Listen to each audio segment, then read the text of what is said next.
Good morning everyone. আশা করি যে যেখান থেকে দেখছো সবাই খুব ভালো আছো। তো যেহেতু এটা আমার আর্ট আর ক্রাফটের চ্যানেল, তাই আমি ভেবেছি ব্লগের সাথে সাথে প্রত্যেক ভিডিওতে একটা করে আর্ট আর ক্রাফট রাখবো। তো এখানে আমি বানাচ্ছি একটা কি চেইন। এরকম শক্ত কাগজ তোমরা বাসায় খুঁজলেই পাবে, সেটা এরকম আমি যেভাবে দেখাচ্ছি সেরকম করে কেটে নেবে। আর আমার ভয়েসটা একটু অন্যরকম শোনাচ্ছে হয়তো, কারণ আমার ঠান্ডা লেগেছে, যার কারণে এরকম হচ্ছে। কাটা শেষ হয়ে গেলে এখানে আমি একটা স্টিকার লাগিয়ে নেব। স্টিকার ছাড়া তোমরা অন্য কিছু লিখতেও পারো তোমাদের ইচ্ছে মতো। তো এখানে আমি স্টিকারটা লাগিয়ে নিলাম, আর এখানে আমি আমার টুকটুকের নাম লিখে নিচ্ছি। লেখা হয়ে গেলে তারপর এখানে আমি স্কচ টেপ দিয়ে লাগাবো। এই স্কচ টেপটা লাগাতে ভাই আমার এত বিরক্ত লাগছিল, কেন যেন বারবার ওদিক ওদিক সরে যাচ্ছিল। তো যাই হোক, 32 মিনিট যুদ্ধ করার পর এটা আমি লাগাতে পেরেছি খুবই কষ্টে। তারপর সাইড গুলো আমি কেটে নেব, কেটে সমান করে নেব। তারপর এটার মধ্যে আমি একটা কি রিং ইনসার্ট করে নেব।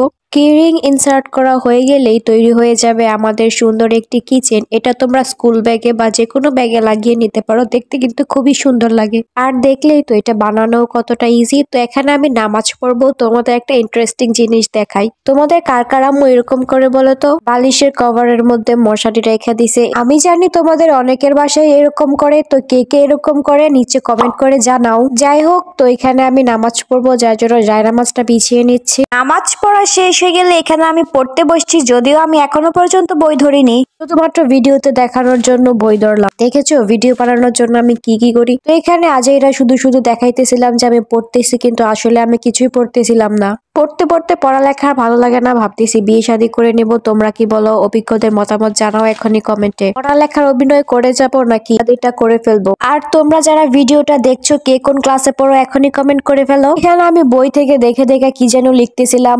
ডেফিনেশন অফ ম্যানেজমেন্টের সংজ্ঞা লিখতেছিলাম আর কি। তো এখানে আমি লিখতে লিখতে লিখতে লিখতে অনেক লেখাপড়া করে ফেলছি আজকে। আর ভাই ignore my hand writing please, কারণ এটা খুবই জঘন্য। তো দীর্ঘ 5 থেকে 10 মিনিট পড়ালেখা করার পর এখন আমি বই খাতা রেখে দিচ্ছি। 2-3 মাসের জন্য আমার পড়ালেখা শেষ। তো বের হয়ে দেখে এখানে এত বড় একটা পাতিলে ডাল বসানো হয়েছে। কারণটা আমি বলবো না, বললে কমেন্টে আসে আবার ঝগড়া লেগে যাবে তোমরা। আর ইনি হচ্ছে রাঁধুনি, নাও এটা তোমাদের জন্য।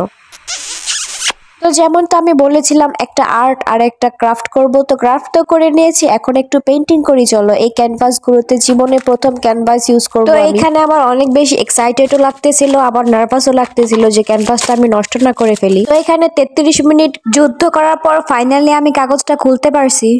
আর এই বোতলটা আমি কালার করার জন্য রাখছি, কিন্তু এখন এটাতে পানি নিয়ে আমি পেইন্টিং করি। আর আজকে এই কালারগুলো আমি ব্যবহার করব আজকেই প্রথম। এর আগে আমি অ্যাক্রিলিক কালার ইউজ করেছি। আজকে পেইন্টিং এর জন্য আমরা এই কালারগুলো দিয়ে পেইন্টিং করব। যেহেতু আমি পারি না, তাই আমি খুবই ইজি কিছু চুজ করার চেষ্টা করেছি। প্রথমে আমি ইয়েলো কালারটা দিয়ে ব্লেড করে নিচ্ছি।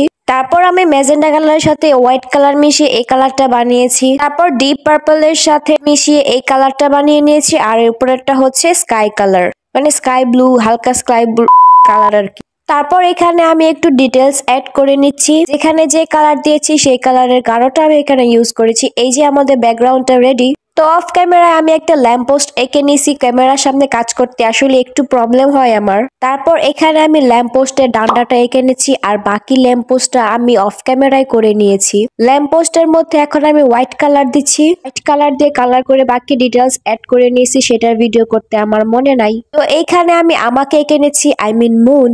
হিহি, মুন আঁকা শেষ হয়ে গেলে এখানে আমি অনেকগুলা স্টার দিব। আরে ভাই, মুন আঁকাটা শেষ হচ্ছে না কেন? একটু ওয়েট। হ্যাঁ, শেষ হয়েছে। এখন আমি স্টার দিব। এখানে অনেকগুলো স্টার দেওয়ার পর ফাইনালি আমাদের পেইন্টিংটা কমপ্লিট। তো সাইড গুলো দিয়ে একটু অন্যরকম লাগছিল, তাই আমি সাদা কালার দিয়ে স্মুথ করে নিছি। আসলে যে কোনো কাজ একটু ফিনিশিং এর সাথে করতে আমার বেশি পছন্দ। তো এটা হচ্ছে আমার পেইন্টিং এর ফাইনাল লুক। কেমন লেগেছে তোমাদের এখনই কমেন্ট করে বলে ফেলো। আর দেখো টুকটুক এখানে কোথায় ঘুমাচ্ছে। এখানে একটা বালিশ, এখানেও একটা বালিশ। এই বালিশের মাঝখানে ও এভাবে বসে বসে ঘুমাচ্ছে। ও হচ্ছে সব আজেরা জায়গায় ঘুমায়। তারপর ইফতারির সময় হয়ে গেছিল, আর ইফতারিতে আমাদের বাসায় বেশিরভাগই ভাত, পাস্তা, নুডলস এইসব খাওয়া হয়। কারণ হচ্ছে আমাদের সবারই গ্যাস্ট্রিক। আর আমার আম্মু দেখো সব তরকারি সবসময় এরকম ভাবে একসাথে দিয়ে দেয়। তো তো ইফতারি খাওয়ার পর আমার মাথাটা কেমন ভন ভন করতেছিল, তাই ভাবলাম এক কাপ কফি বানাই। তার জন্য আমি এখানে একটু কফি নিয়ে নিলাম, তারপর চিনি পানি দিয়ে এরকম ঘুরুর ঘুরুর করব। আমাদের বাসায় কফি বানানোর ওই মেশিনটা নেই, তাই আমি হ্যান্ড ব্লেন্ডার দিয়ে এটা করি, আর হ্যান্ড ব্লেন্ডার দিয়েও খুবই সুন্দর হয়। এটাকে আই থিঙ্ক ক্যাপুচিনো কফি বলা হয়, আর এই কফিটা খেতে খুবই মজার হয়। দেখো দেখো, দেখেই মনে হচ্ছে না এটা খুব মজা হবে? তোমাদের সাথে কথা বলতে বলতে আমার কফি বানানো শেষ, এখন আমি বসে বসে কফি খাবো।